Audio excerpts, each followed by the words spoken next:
Hello everybody. In this lecture we will be discussing about field effect transistors, field effect transistors.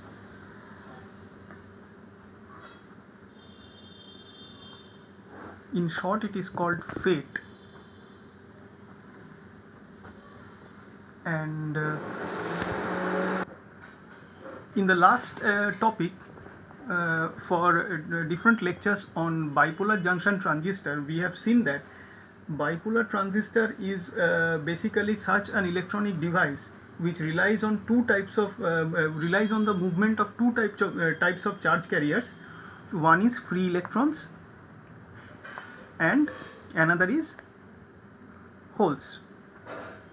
So combining the two, the contribution of both is important for the operation of bipolar devices, that is BJT.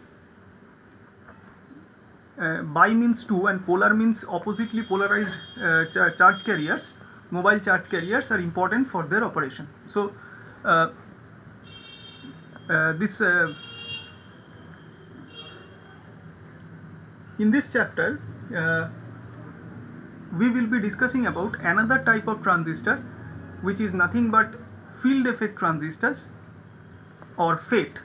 Here we will be seeing that it is another electronic device under transistor family, but it is unlike bipolar transistors. It will be showing some different properties, and one main property of FET or field effect transistor is they are unipolar devices.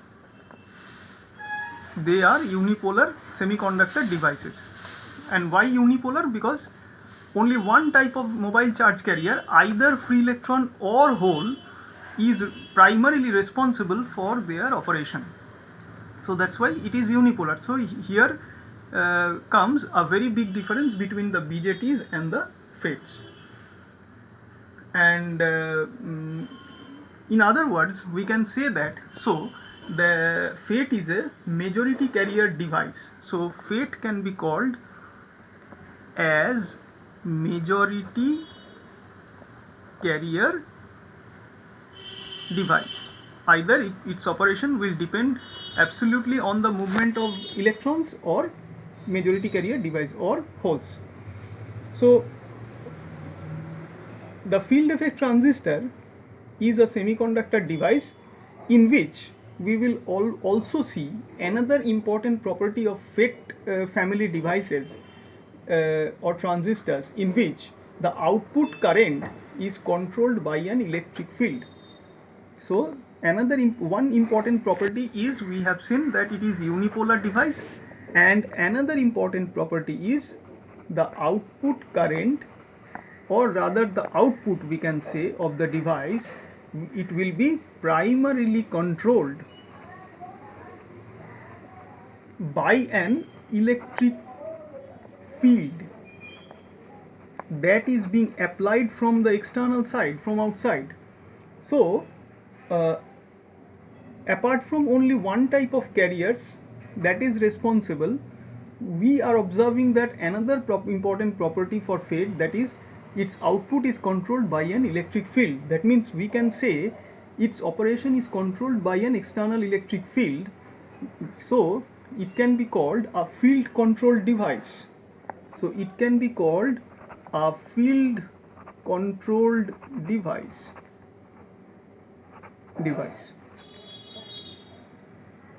So therefore we can see that there are two major important properties for FET devices in terms of their operation. So there are two main classes of field effect transistors. Basically, both will be having the same property. One is this field control property and another is unipolar property. They are FET devices are classified as JFET and MOSFET. This JFET stands for junction FET or junction field effect transistor, and MOSFET stands for metal oxide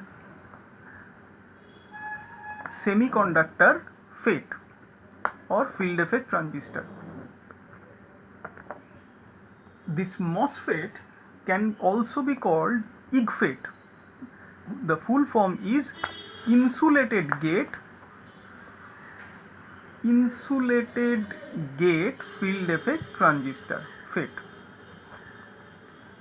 So these are the main classes of field effect transistors, and in terms of application, and both will be showing their unipolar property in their operation as well as their field control property. Therefore they are called field effect transistors.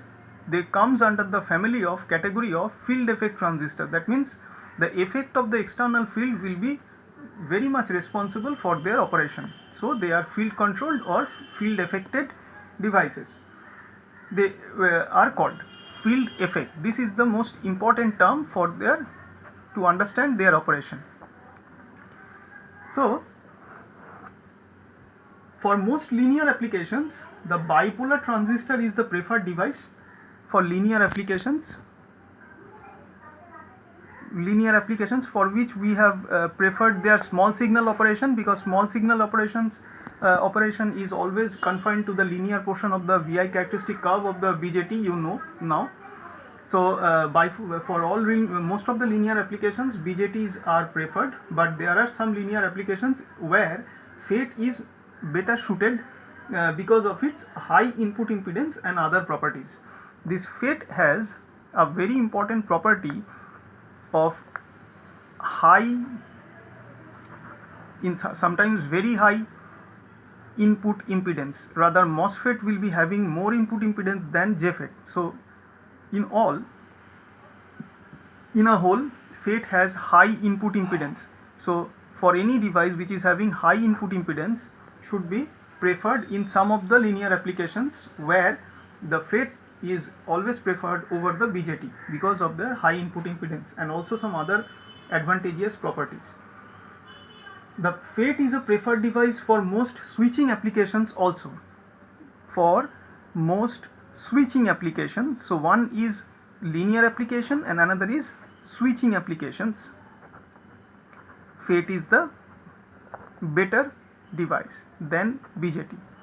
FET over BJT, it is preferred for switching applications. That means for on-off operation, FET is considered better because there are no minority carriers to be responsible to be contributing in the operation of FET, and as a result of that it can switch off faster since no stored charge has to be removed from the junction area.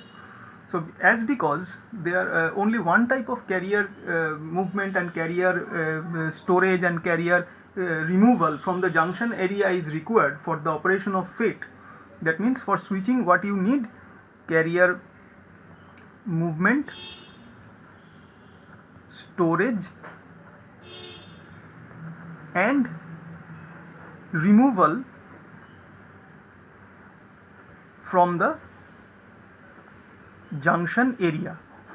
These things are required for better switching. Now since the operation of the FET is one carrier short, that means the responsibility lies absolutely on only single type of carrier, not anything on the other type of carrier. So it will be less.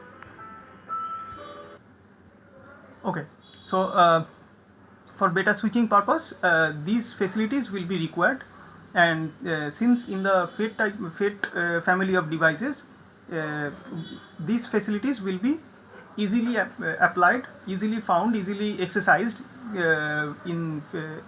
therefore the FET is preferred for better switching for faster switching applications, because in the FET devices only one type of carrier is required to be doing all these activities. That means carrier movement, storage and removal from the junction area. The other type carrier is not at all responsible for any such type of activities. So therefore it requires lesser amount of time to by the FET devices to do all these activities. That's why they will be used for fast switching applications over BJT. So this is one of an important comparison between the FET and BJT devices, and there are also some other there will be these are the major differences. Some there are some minor differences as well, and that will be discussed in a later section. Now in your syllabus it is given the MOSFET circuits.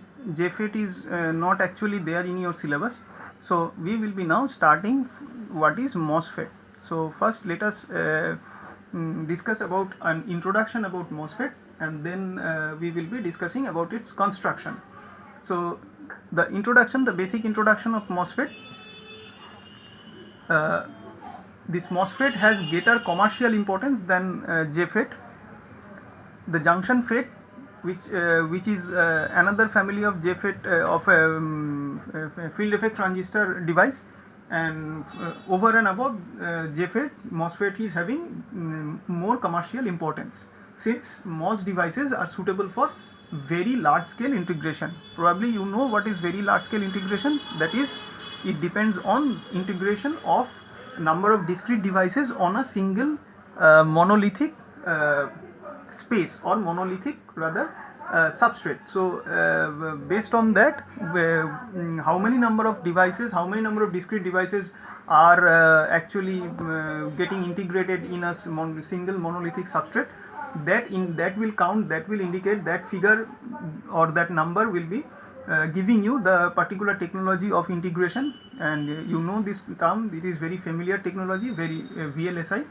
So based on this VLSI technology, it has been observed that the MOS devices are preferred, and it is also useful, these MOS devices, for constructing the power devices.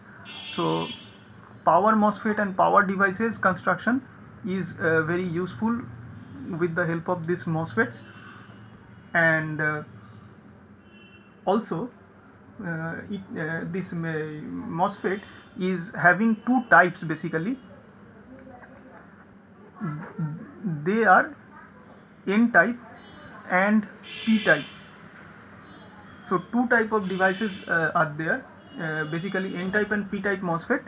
These types will be based on their channels, N type channel and P type channel. They will be constituted with N type channel and P type channel.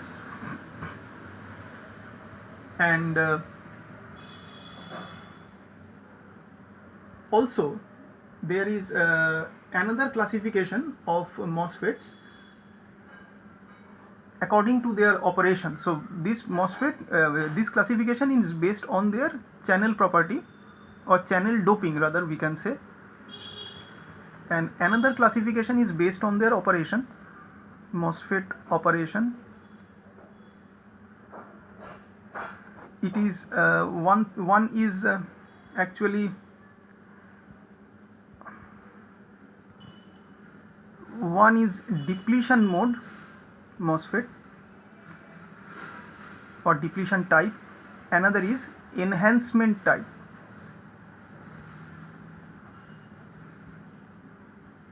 So this MOSFET operation will be having one depletion type and enhancement type. These two types in terms of operation they can be classified with, and in terms of their its construction, we can say that MOSFET, since it is a transistor, it is having three terminals like BJT. BJT had the terminals emitter, base, collector we have seen, and for MOSFET or any FET device, they are having three terminals as source, named as source, gate and drain. So these three are their terminals. Source is something like emitter, gate is something like base, and drain is something like collector. In case of, if we compare the operational activity or similarity, some similarity between the nomenclature, parallel nomenclature of these two transistor family devices. Now MOSFET has a basic difference with JFET in that the gate is insulated from the channel. So one important property for MOSFET is gate insulated from channel. That's why it is alternately called IGFET or insulated gate field effect transistor. That means there is a electrical separation between the gate terminal and the channel, and because of that electrical separation, that separation will be acting like an insulator, and that's why it is being called that gate is insulated from the channel, or IGFET.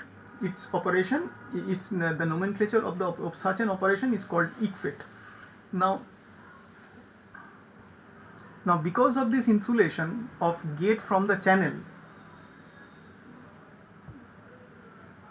MOSFET is generally offering very high resistance, or rather we can say very high impedance than JFET. So JFET is having lesser impedance than MOSFET, because this insulation means, an insulator is ideally having infinite impedance. So since gate is insulated from the channel in the MOSFET, and if we apply any external field or any input signal between the gate and the channel,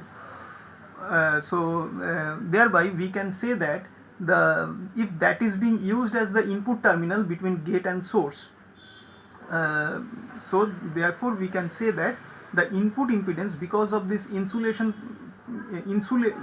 property of the gate terminal and the channel between them, so therefore we can say if that is being used as the input terminal for the MOS devices, so we can say that MOSFET is having higher input impedance than JFET, and therefore we can say that since it is having higher input impedance than JFET, we can also say that the gate current is smaller than JFET. So the input current is smaller than JFET if input is applied between the gate and source for a MOSFET. Now, as we have discussed, there are two kinds of classification for MOSFET. One is N-type channel and P-type channel, and another is depletion mode MOSFET and enhancement mode MOSFET. Apart from that, there are few special applications where the depletion mode MOSFET is not used very much, and enhancement mode MOSFET is rather preferred. And it is widely used in both discrete and integrated circuits, the enhancement mode MOSFET. In discrete circuits, the main use of MOSFET is in power switching. I have discussed with you about this, the term switching and the power switching, which means turning large currents on and off. That means power switching means it should be handling large signal, and that should be done in very short period of time, so that fast power switching can be realized in MOSFET applications, and especially in discrete circuit applications using MOSFET. In integrated circuits, the main use is in digital switching, because digital switching generally prefers the use of ICs, and therefore in integrated circuit applications the digital switching is the way where the MOSFETs are used, and that is the basic process behind the working of modern computers. So power switching and digital switching. So switching is a main application for MOSFET, you can understand, and why it is so I have already discussed with you, because of shorter time for because of unipolar carrier movement and their storage and their removal from the junction area occurring in a very short period of time. So therefore we can say that the switching is the most preferred application of MOSFET. And if we consider the two types of switching, that is power switching and digital switching, power switching is for discrete applications and digital switching is for is for IC applications, means integrated circuit applications. Okay.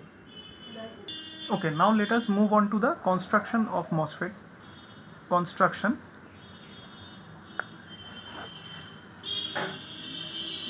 This is how the MOSFET look likes.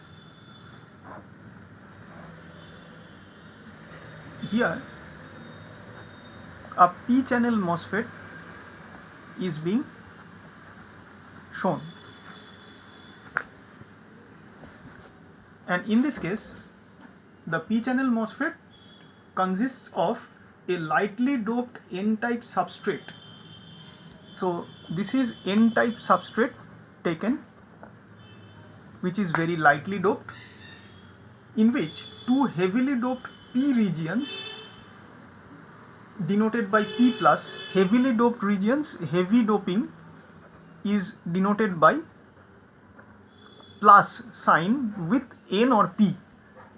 So this is the standard form of notation. So here it is heavily doped with P type of impurities, and so it should be denoted by P plus at the two ends by the diffusion technique.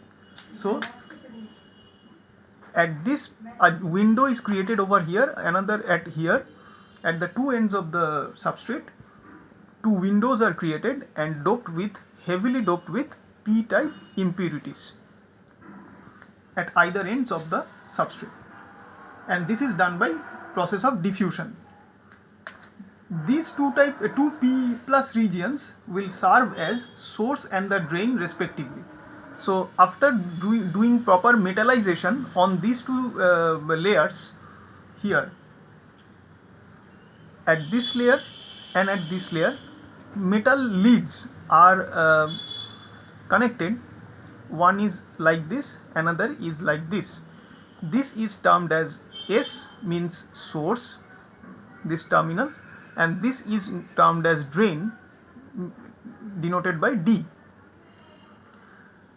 So these will be treated as the two terminals of the MOSFET. A thin layer of insulating silicon dioxide, SiO2. Silicon dioxide means it is SiO2, you know. Why SiO2 is preferred? Because it is a very good, it has very good insulation property, insulating material. It is selected, and it will also provide very high input impedance to the MOS device. So a thin layer of insulating silicon dioxide will be deposited over, is formed or deposited on the surface. So like this, between the source and drain terminal, this deposition will be done, and over and above which a metallization is also done, and from there a lead is taken out, and this is the terminal which is called gate or G. So in this way the gate terminal is created. The metallic gate electrode is then developed in such a way on the silicon dioxide surface. The gate metal, the semiconductor substrate, that means this is the gate metal. In the red you can see the semiconductor substrate, that means this portion, and the oxide layer between them, and this is the oxide layer between them. This is SiO2, the oxide layer. Together form a parallel plate capacitor with SiO2 as the dielectric. Now this region will be emulated as a parallel plate capacitor.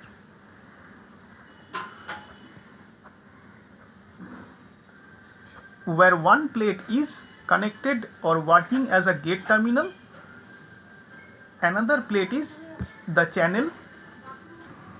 This channel will be working like another plate of the capacitor, and between this gate metal and the channel, which are being treated as the two plates of a parallel plate capacitor, and between them SiO2 will be acting like a dielectric. So as a whole, this region will be look like a parallel plate capacitor, and we will be calling from now onwards it as MOS capacitor. So this is MOS capacitor. And this MOS capacitive action is a very important part to understand the operation of MOSFET. Since the gate is insulated from the semiconductor channel, this is the channel, then this portion is the channel between the source and the drain terminals. The area between the source and the drain terminals in the substrate, at the body of the substrate, is the channel. So this channel, since the gate is insulated from the semiconductor channel, you can see that gate is at this side, channel is at this side, at the other side, and between them the SiO2 insulation is being deposited, and so it is separated. They are separated by the SiO2 layer. The device is called insulated gate FET. That's why, because of this insulation between the gate terminal and the channel, that's why MOSFET is alternately called IGFET or insulated gate field effect transistor. The presence of the oxide layer, I have already told you, will give you a very high input impedance. Almost it is in the range of 10 to the power 4 to 10 to the power 9 mega ohm. 10 to the power 4 to 10 to the power 9 mega ohm. So quite a high value. You can understand the input impedance of this MOS device.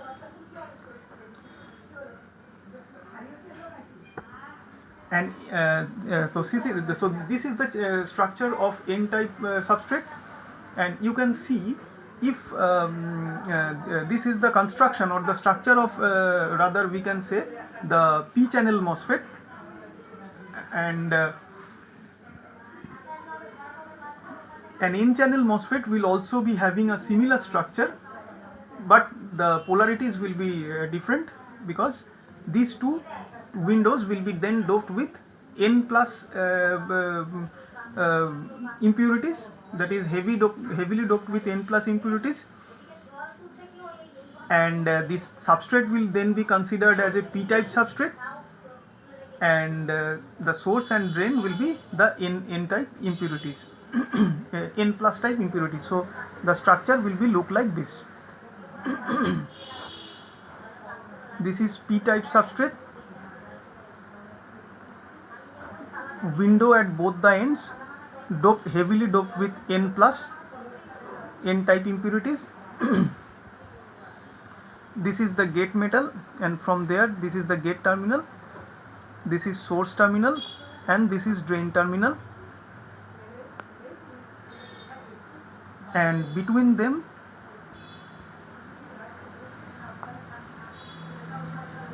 this is the silicon dioxide layer, and this channel in this case will be N channel, and in this case it is P channel. And now why this channel and will be called P channel, and why this channel will be called N channel, is because since this p-type heavily doped regions are there inside this N-type substrate, so there will be a within this N-type substrate, so there will be a continuity of majority carriers as holes over here between these heavily doped P regions at either side of this channel. So there will be more concentration of holes as majority carriers in this channel, therefore this will be a p-channel MOSFET, and here the majority carriers are electrons because of heavily doped regions at source and emitter terminal, source and drain terminal. There will be majority carrier of electron, and there will be a continuity of that concentration between these two regions. Hence this channel will be full of majority carriers as electrons only, and that's why the channel will be called an N channel, and this channel will be called a P channel. So this type of MOSFET will be called P channel MOSFET, and this will be N channel MOSFET. Now the electron mobility is generally greater than the hole mobility, so therefore electron mobility, since electron mobility is much greater than hole mobility, so we can say that the N type of devices or N channel devices or N channel MOSes are faster in switching applications. So N channel devices are faster in switching, because electrons will move faster quite faster than holes, faster in switching. So for fast switching applications, N-type devices or N-channel devices are preferred. Okay, they can also be made smaller in size than the P-channel devices. So here I am giving you a comparison between the N-channel and P-channel devices. So one is N-channel devices are faster in switching than P-channel devices. This is the first point, because of high electron mobility than the holes. And the second point is the size of N-channel devices. Size of N-channel devices is quite lesser than the P-channel devices. So where we need an optimization of space to form the different circuits in a small area to operate, to give the serve the same purpose of application, so we will be preferring always the N-channel devices over the P-channel, because N-channel devices will be taking lesser amount of space for their fabrication. And also there is another disadvantage, so these are the advantages, but there is a disadvantage of N-channel device in their making or in their production or in their fabrication, because it is more difficult and hence they are more expensive than P-channel devices. But the disadvantage of N-channel devices is fabrication or construction is a little bit complicated, fabrication is difficult. So the disadvantage is N-channel devices are costlier than P-channel devices.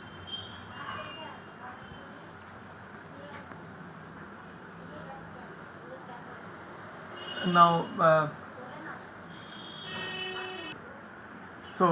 before I conclude this topic, let us finally summarize the comparison between the FETs and bipolar transistors. The comparison is the major comparison points. One is only the majority carriers are involved, that is one type of carriers are involved in the operation of FET, so that's why they are called unipolar, but both majority and minority carriers are involved in bipolar transistor. So first comparison is unipolar in terms of unipolar and bipolar. Bipolar is BJT and unipolar is FET. So this is one type of comparison. The second comparison is FETs are voltage controlled device, but BJTs are basically current controlled. So because as I have told you that FET is basically field effect transistor, that means it is voltage controlled, but the BJT is current controlled. So this is second important comparison. The third one is the input impedance of FET is very high compared to BJT. So third point is in terms of input impedance for FET is very high than input impedance of BJT.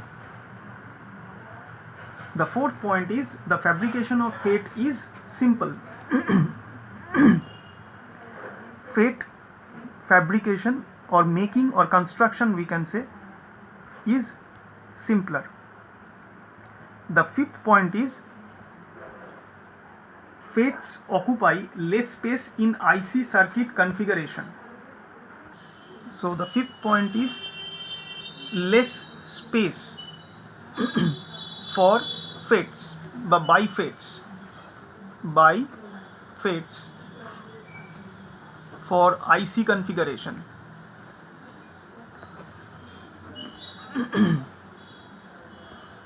Number 6, it is less noisy than BJTs. So noise performance better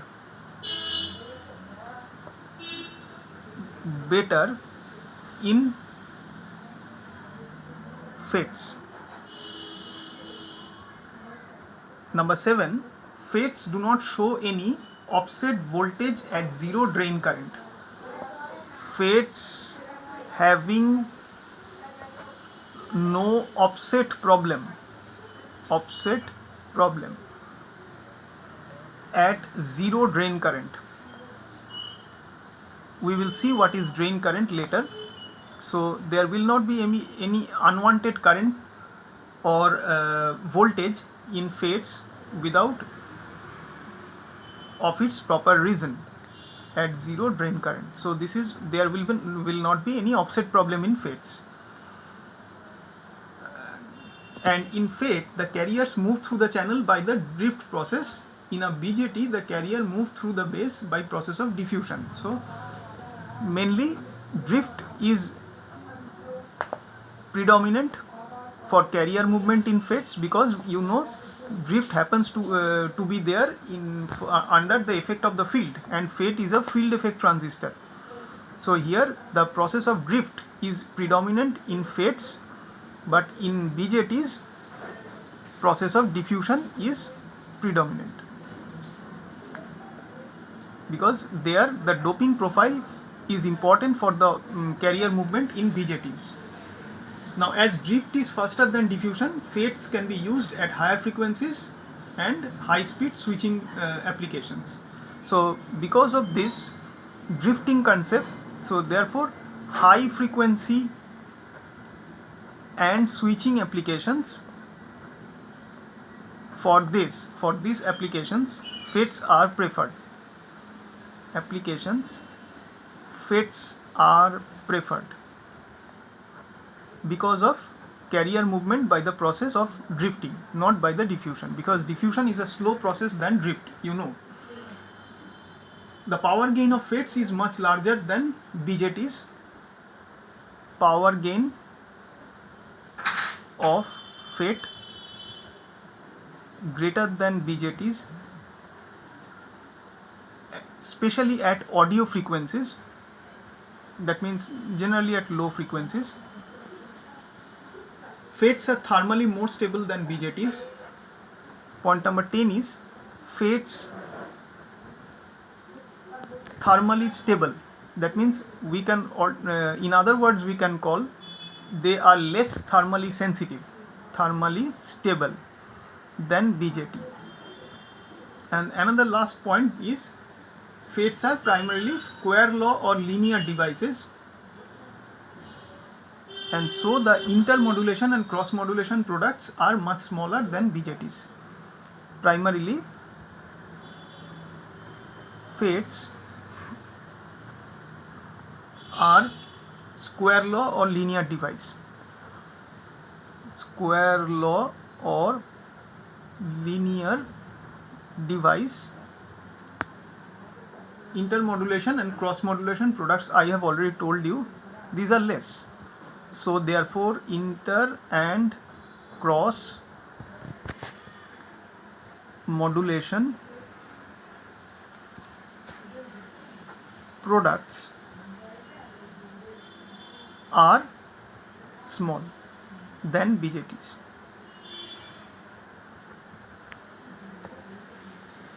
So these are all about the introduction and construction of FETs and their types, that means the classification in different ways, and a major thing is the comparison of FETs and BJTs.